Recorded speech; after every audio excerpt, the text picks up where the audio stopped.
Look at the greatest pound for pound hitters. 30% of them were dominant in their lead arm. When you think about it, less than 2% of the population has this trait. Obviously, guys who are dominant in their lead arm are tending to make it through to the higher levels more consistently. And what I've developed is a simple way to just feel more of the lead side pathway working in your swing. I believe that feeling more of the lead side pathway is what swing mechanics is about. You don't need to be chasing positions, forcing movements into your swing. That's not all that is not necessary. You need to swing the way you instinctively want to swing, but just feeling more of the lead side. So many of us grow up in baseball, and due to many different factors, the very light bats, the conventional instruction, the use of pitching machines, so many factors lead us to using more of the back arm in the swing. I mean, just the fact that we tend to set righties up to hit in the left side batter's box and lefties in the right side batter's box, putting their dominant arm in back. And that is not the best way to do it. I believe everyone should switch hit, really, but if you're going to just choose a side, for sure choose the side that puts your dominant arm in front, not in back.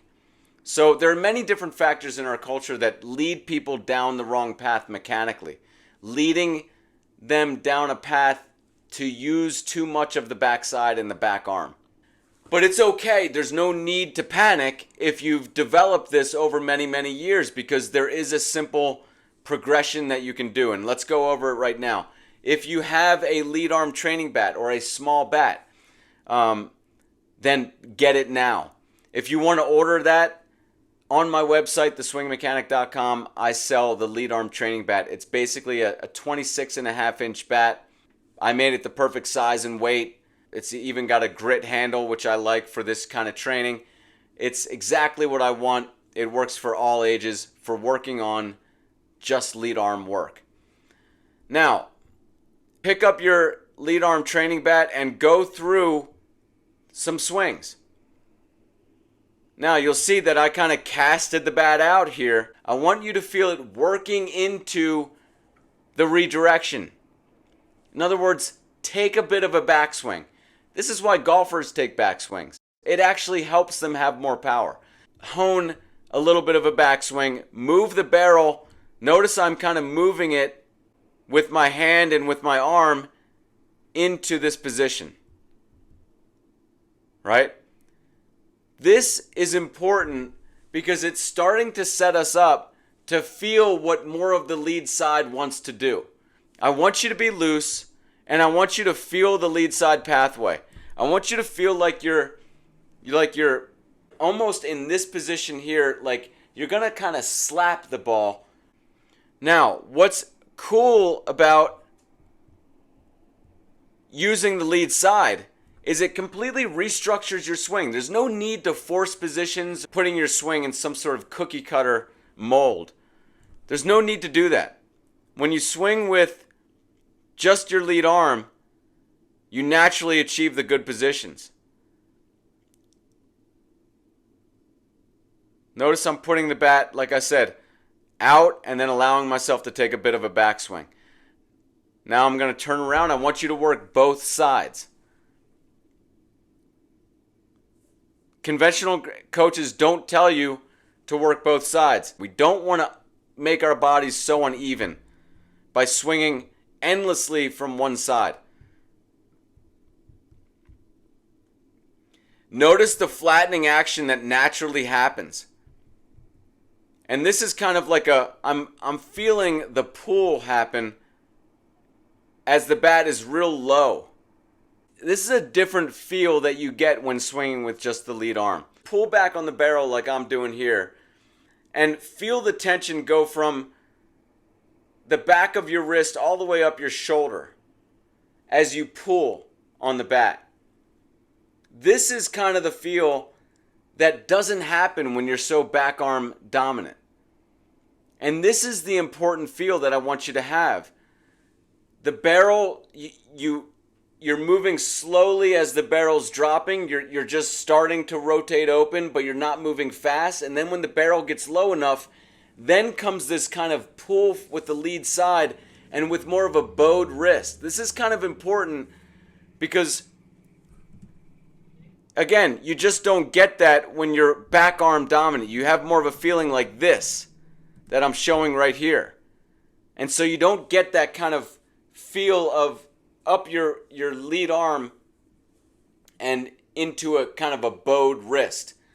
You could have someone stand behind you and even pull on the bat so you can feel this as well. Okay, now go back to your regular side. Now I want you to take swings with the back arm hand hovering over the handle. I want you to stay with it, with the hand hovering around the bat all the way to the very end. And from here, you're basically going to slowly add the hand on, but don't let it mess up the structure. We're going to go from it hovering to just slightly on the bat with a very, very light touch to then maybe fully on the bat, but extremely light grip, and just slowly keep adding it, okay?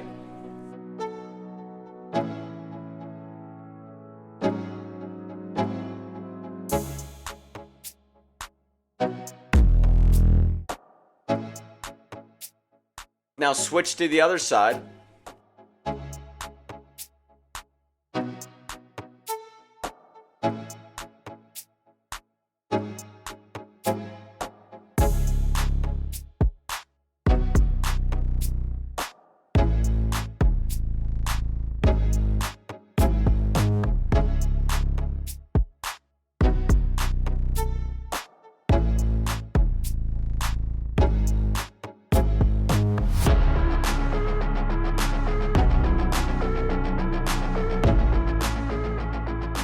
Now we're going to put down the lead arm training bat. We're going to pick up the back arm trainer. And now I'm, again, further instilling what the back arm needs to do through the swing. And it's what I want to happen is I want it to release without the forearm flipping over before the hand releases. And I'll explain what I mean by that. To flip or to roll over through the hit is this move right here. This is what I'm doing here. See how my forearm is rolling? This is the bad move. My forearm's rolling before my wrist has released. It's going like this, and then it's that, right? That's not what you want. My forearm is rolling before I have any release in my hand. What I want, so here we go. I want it, see how the wrist is releasing without the forearm rolling. What I like about the back arm trainer, and go ahead and keep swinging with the back arm trainer here. What I like about it is we can complete, if you have a bat in your hands, you're going to have to tense your muscles. So you're working on, because the barrel is so heavy, you're going to have to tense your muscles. With the back arm trainer, you can be completely relaxed in the wrist. It's extremely light. So all you're really doing is working on releasing the hand, keeping the muscles real loose and allowing the hand to release, and then the forearm turns over. So the hand, you can see here, if I take it back, the hand releases, and then, watch, the hand releases, and then my forearm rolls over.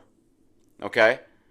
I like isolating arms as much as you can, because then you can hone in on focus independently on each specific arm, and then you can put it together. That's the best way to learn movements. Break it down, chunk it down into the smallest possible parts first. So there you see I'm doing the full movement, and then I'm going to the other side. Always work the other side.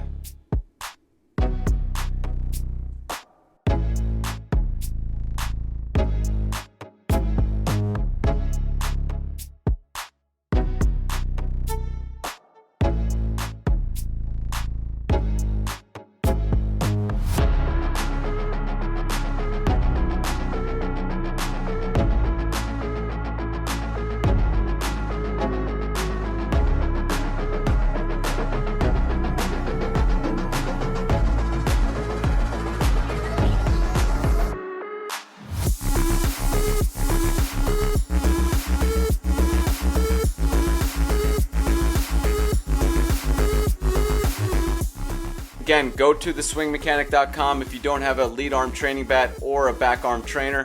Thank you guys for watching. I'll see you next time.